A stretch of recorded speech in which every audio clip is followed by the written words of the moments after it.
김경수 경남지사는 대법원에서 징역 2년을 선고받았습니다. 여야 표정은 엇갈리고 있습니다. 네, 정치권 분위기는 국회 나가 있는 취재기자 연결해서 알아봅니다. 서영석 기자.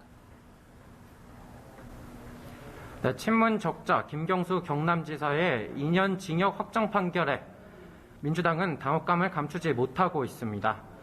대법원 선고 직후 민주당 이소영 대변인은 간략한 서면 논평을 냈는데요. 아쉬움이 크다면서도 대법원의 판결을 존중해 경남 도정의 공백과 차질을 최소화할 수 있도록 최선을 다하겠다고 밝혔습니다. 고용진 수석 대변인도 판결을 존중하지만 납득하기 어려운 판결이라며 아쉬움을 나타냈습니다. 민주당 대권주자들도 줄줄이 유감 표시를 했는데요.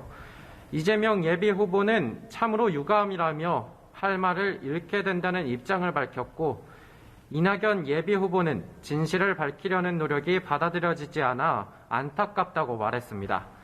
정세균 예비 후보는 드루킹의 일방적 주장만으로 유죄를 판단한 것은 증거 우선주의 법 원칙에 위배된다고 지적하기도 했습니다. 대법원에서 지난 대선 전국 김 지사의 댓글 조작 공모가 인정되면서 민주당은 파장을 예의주시하는 모습입니다. 야당은 이번 판결을 계기로 공세의 수위를 높이고 있습니다. 국민의힘 김기현 원내대표는 너무 늦게 정의가 실현됐다며 대통령과 민주당의 대국민 사과를 촉구했습니다.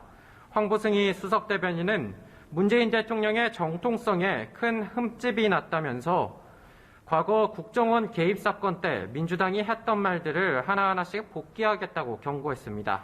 오늘 대구를 찾았던 국민의당 안철수 대표는 드루킹 사건은 민주주의 역사상 세계 최대 규모의 여론 조작 사건이라며 과연 그 선에서 그쳤는지 더 규명해야 한다고 말했습니다.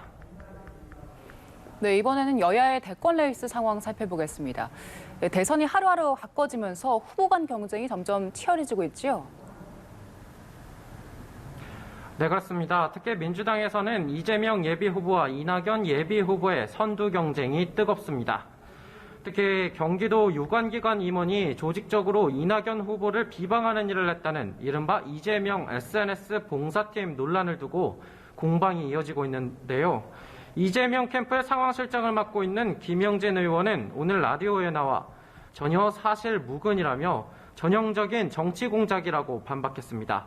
역공도 이어갔는데요. 김 의원은 이낙연 후보가 노무현 전 대통령의 탄핵 과정에 참여했다면서 탄핵 표결에 찬성했는지 반대했는지 분명히 밝히라고 몰아붙였습니다. 이에 대해 이낙연 캠프의 오영훈 수석 대변인은 이낙연 후보는 탄핵 소추안에 반대표를 던졌다고 이미 수년 전 분명한 입장을 밝혔다며 자성을 촉구했습니다. 송영길 대표는 라디오 방송에 나와 경선 레이스 과열 문제와 관련해 네거티브 통제 기준을 정해서 발표하고 후보가 모여 신사협정 같은 분위기를 만들어야 한다고 말했습니다. 야권 주자들은 오늘 공개 일정을 삼가고 숨고르기에 들어갔는데요.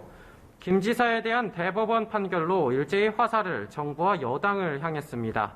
윤석열 전 검찰총장은 국정원 댓글 사건과 비교할 수 없을 정도의 선거 공작이 만천하에 드러났다며 정권의 근본적 정통성에 심각한 문제가 있음이 사법부 판결로 확인됐다고 일갈했습니다.